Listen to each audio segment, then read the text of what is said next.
Olá, alunos do quarto ano. Vamos começar nesse momento a nossa aula de geografia, certo? Vamos iniciar pela correção da aula passada e passar para nossas explicações da nossa aula de hoje, correto? Então, vamos aqui. Folha, certo? Que foi na aula passada. Questão 1. Como era a vida dos indígenas antes da chegada dos portugueses?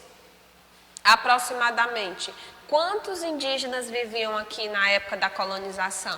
Então, antes da chegada dos portugueses, as terras que viriam a ser o Brasil, viviam aqui cerca de 3 milhões de indígenas. E como era a vida deles? Você deve ter colocado a sua resposta pessoal, né? Como eles viviam? Você acha o quê? Que eles caçavam, que eles pescavam, tinham uma vida tranquila, né? Então, aqui você faz o seu complemento, ok? 2. Sobre a chegada dos portugueses ao Brasil, responda. Número estimado de portugueses que vieram para o Brasil entre 1500 e 1580. 100 mil portugueses, você deve ter marcado. B. Inicialmente, eles exploravam pau de cedro ou pau-brasil? Pau-brasil. Ou pau de pinho? Pau-brasil. C. O que houve com os indígenas após a chegada dos portugueses? Então, os portugueses entraram em contato com os indígenas. Na maioria das vezes, isso aconteceu de forma pacífica. Entretanto, muitos indígenas foram mortos ou escravizados após a chegada dos portugueses. De acordo com o censo do IBGE, escreva: total de indígenas vivendo em área rural, isso no censo do IBGE de 2010. Em área rural, 80.663 e na área urbana, né, que é na cidade, 298.871. Total de indígenas vivendo em terras indígenas, 517.383 e fora das terras indígenas, 379.534. 4. O deslocamento dos africanos escravizados até o Brasil durava cerca de quanto tempo? 30 a 45 dias. Essa é a opção que você deve ter marcado. Leia o texto e responder. Então, tinha um texto, certo? E pedia para que vocês respondessem. Tia Giovana não vai ler para não se alongar muito. Qual a extensão territorial da região Nordeste? Esse númerozinho aqui, né? 1.554.257 quilômetros quadrados. Então, esse KM2, a gente lê quilômetros quadrados. Quantos habitantes há no Nordeste, segundo o IBGE? 53.078.137. Quais os tipos de clima da região Nordeste? Semiárido, tropical, úmido e equatorial. Isso vocês encontraram no texto. Significado da sigla IBGE: Instituto Brasileiro de Geografia e Estatística. Ok? É o que você deve ter circulado ou marcado. 7. Eu coloquei aqui, né? Mas aí não necessariamente você precisa ter colocado dessa forma. Então, como acontecia a captura e transporte dos africanos?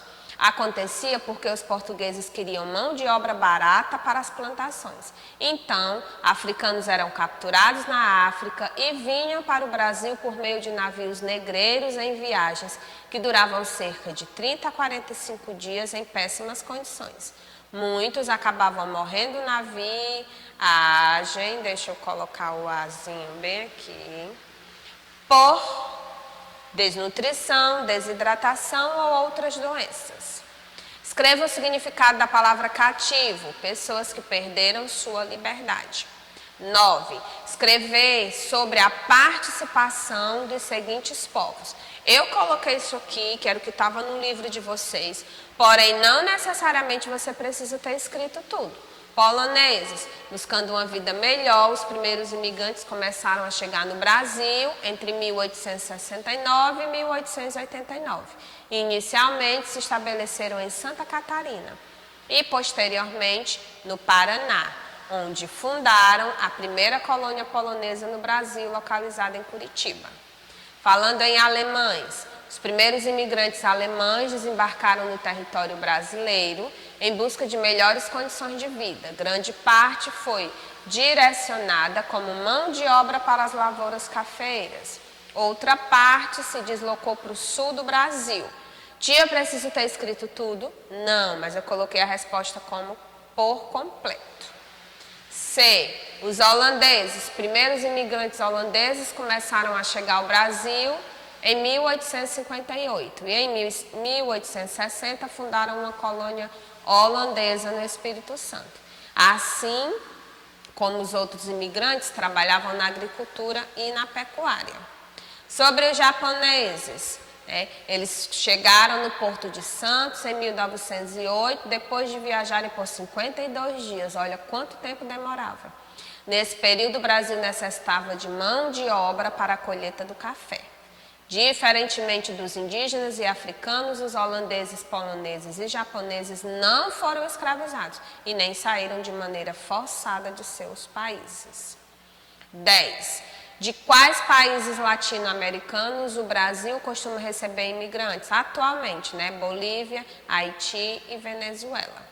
Que heranças herdamos dos indígenas? Costume de tomar banho todos os dias, de nos alimentarmos com mandioca, batata doce. Dos portugueses, exemplo, a religião católica, a língua portuguesa e os pratos feitos com bacalhau. Dos africanos, capoeira praticada em todo o Brasil, assim como a religião candomblé. E na alimentação, feijoada, acarajé e pamonha. Na música, temos o samba e o maracatu. Dos italianos, o costume de tomar café e vinho. E olha aqui as nossas massas, macarrão, pizza e lasanha. Dos alemães, herdamos a religião protestante, a prática de cultivar o trigo e criar porcos. Na alimentação, a carne de porco serve, a batata e a salsicha. Japoneses trouxeram a religião budista e o uso do bambu como artesanato. O beisebol, o bonsai, que é a árvore em miniatura, e o consumo de comidas como sushi e sashimi. Dizem que é muito bom. Vou provar um dia para saber.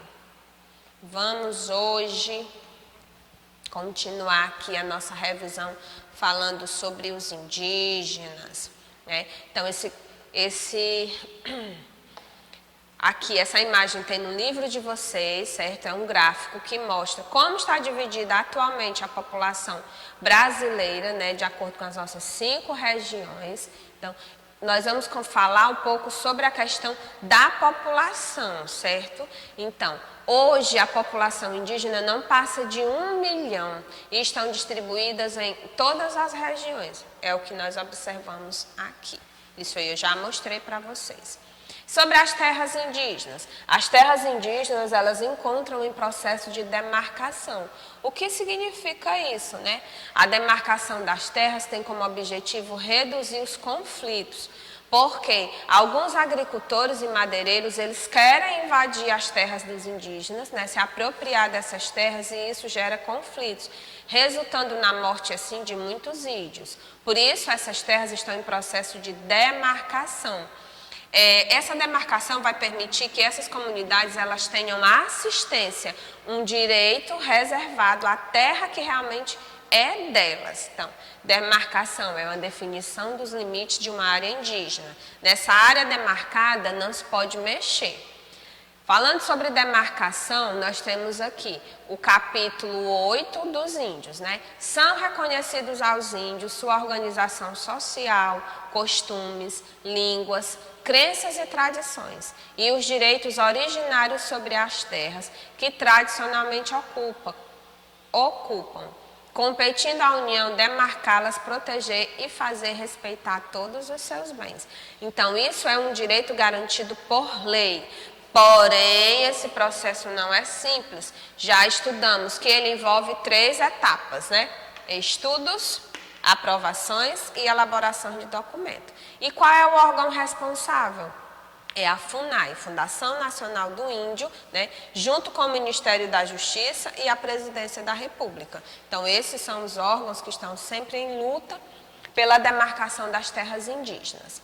Falando sobre FUNAI, né? A FUNAI ela foi criada em 1967 com a missão de proteger e promover os direitos da população indígena.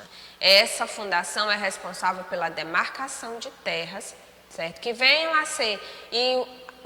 ser dos índios e que façam com que eles tenham seus direitos garantidos. A FUNAI tem uma missão e tem uma visão. Qual é a missão? Proteger e promover os direitos dos povos indígenas. E qual é a visão? Ser reconhecida como instituição de excelência. Por que excelência? Porque luta pelos direitos dos menos favorecidos. Aqui, no caso, nós estamos falando dos indígenas. Não diferente dos indígenas, os quilombolas também passam pelo mesmo processo de lutas por terras. Por isso que eu coloquei os dois juntos, porque o mesmo problema pelo qual os indígenas passam, os quilombolas nós também vimos que eles passam. Então, os quilombolas, eles são uma parte fundamental da história brasileira, porque tanto índios quanto africanos colaboraram para a formação da cultura do nosso país. No passado, os quilombos eles eram organizados por escravos fugidos e rebeldes, que encontravam nesses quilombos uma proteção, um local de refúgio, né, quando eles fugiam de seus senhores. Normalmente, esses quilombos eram afastados em morros ou florestas. Por que tinham que ser afastados? Para que os negros fugitivos não fossem encontrados, porque se fosse muito perto da cidade, rapidinho eles iriam ser encontrados. Entre os mais famosos, nós temos o Quilombo dos Palmares, foi o maior e mais famoso. Podemos dizer, portanto, que a formação dos quilombos nunca deixou de existir e sempre representou a resistência à escravização. E após, o quilombo ele foi formado para abrigar negros fugitivos. E depois do fim da escravidão, será que ele deixou de existir? Claro que não. Nós estudamos que ainda existem comunidades quilombolas que cultivam, né, que plantam, que tiram dali o seu próprio sustento, certo? A agricultura, né, e a criação de animais é a base econômica das comunidades quilombolas. E alguns estão tentando entrar na produção de alimentos orgânicos, certo? Então, a permanência dos quilombos, das comunidades quilombolas, elas representam um pouco da nossa história, uma história viva, certo? Então, aqui, preservar a cultura e a história. Então, quando se preserva as comunidades quilombolas, nós estamos preservando a nossa cultura, certo? Atualmente, muitas comunidades auxiliam, inclusive, no abastecimento de produtos nas regiões próximas. Nosso último slide aqui, né? Quando a gente fala que o quilombo é um lugar sagrado, para as pessoas que vivem no quilombo, não é apenas uma propriedade, mas sim um território sagrado, uma parte da sua cultura. Então, o que vem a ser sagrado, que é muito importante, que não é só uma casa, não é só uma área, e sim é algo que representa a história de vida e de luta de todos os seus ancestrais, certo? Seus antepassados.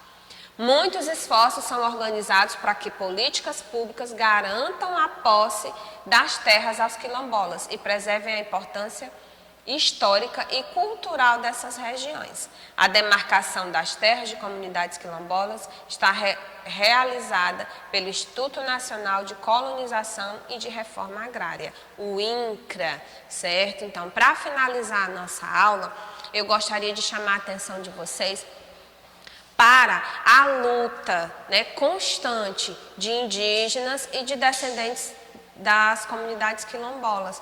Então, quando você para pensar que não é só um local para viver, que é algo que faz parte da cultura, que esses povos, eles valorizam de fato as tradições, né, que não pode se deixar essas tradições morrer, porque é algo que faz parte da nossa história, que faz parte da história deles. Então, daí a gente passa a entender o porquê dessa preocupação deles e luta constante. É uma luta constante para ter seus direitos garantidos e não deixar a sua tradição morrer. Mesmo que o mundo, que várias pessoas ao redor tentem impedir isso. Então, eles estão sempre em uma luta constante.